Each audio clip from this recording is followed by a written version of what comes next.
કટાવ ધામ એટલે અમારું મિની અયોધ્યા, જ્યાં ખાખીજી મહારાજે આંબલી નીચે બેસીને અવિરતપણે તપ કરેલું છે. આંબલી ઉપર પોતાની શિખા બાંધીને આંબલીને એવું કહે કે દીકરા, આનાથી વધારે ઊંચી ન જઈશ, નહીતર હું ક્યાં બેસીને તપ કરીશ. અને આજે પણ આંબલી આપણને એ જ સ્થિતિમાં જોવા મળે છે. આજે ખાખીજી મહારાજનો ધૂણો અને આંબલીના આપણને દર્શન થાય છે. છેક ખાખીજી મહારાજથી માંડીને અત્યાર સુધી રામ નામની ધૂન અવિરતપણે ચાલુ છે અને 1 કરોડથી વધારે વખત રામ નામનું ઉચ્ચારણ થઈ ચૂક્યું છે.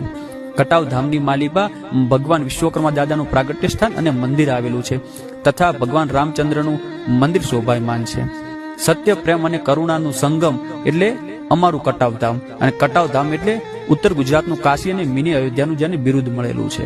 કટાવ ધામ એટલે અમારું મિની અયોધ્યા, જ્યાં ખાખીજી મહારાજે આંબલી નીચે બેસીને અવિરતપણે તપ કરેલું છે. આંબલી ઉપર પોતાની શિખા બાંધીને આંબલીને એવું કહે કે દીકરા, આનાથી વધારે ઊંચી ન જઈશ, નહીતર હું ક્યાં બેસીને તપ કરીશ. અને આજે પણ આંબલી આપણને એ જ સ્થિતિમાં જોવા મળે છે. આજે ખાખીજી મહારાજનો ધૂણો અને આંબલીના આપણને દર્શન થાય છે.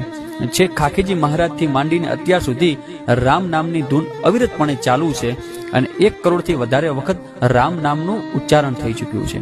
કટાવ ધામની માલિપા ભગવાન વિશ્વકર્મા દાદાનું પ્રાગટ્ય સ્થાન અને મંદિર આવેલું છે તથા ભગવાન રામચંદ્રનું મંદિર શોભાયમાન છે.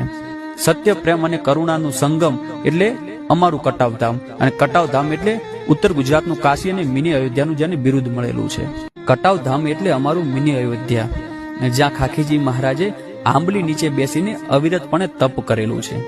આંબલી ઉપર પોતાની શિખા બાંધીને આંબલીને એવું કહે કે દીકરા, આનાથી વધારે ઊંચી ન જઈશ, નહીતર હું ક્યાં બેસીને તપ કરીશ. અને આજે પણ આંબલી આપણને એ જ સ્થિતિમાં જોવા મળે છે. આજે ખાખીજી મહારાજનો ધૂણો અને આંબલીના આપણને દર્શન થાય છે.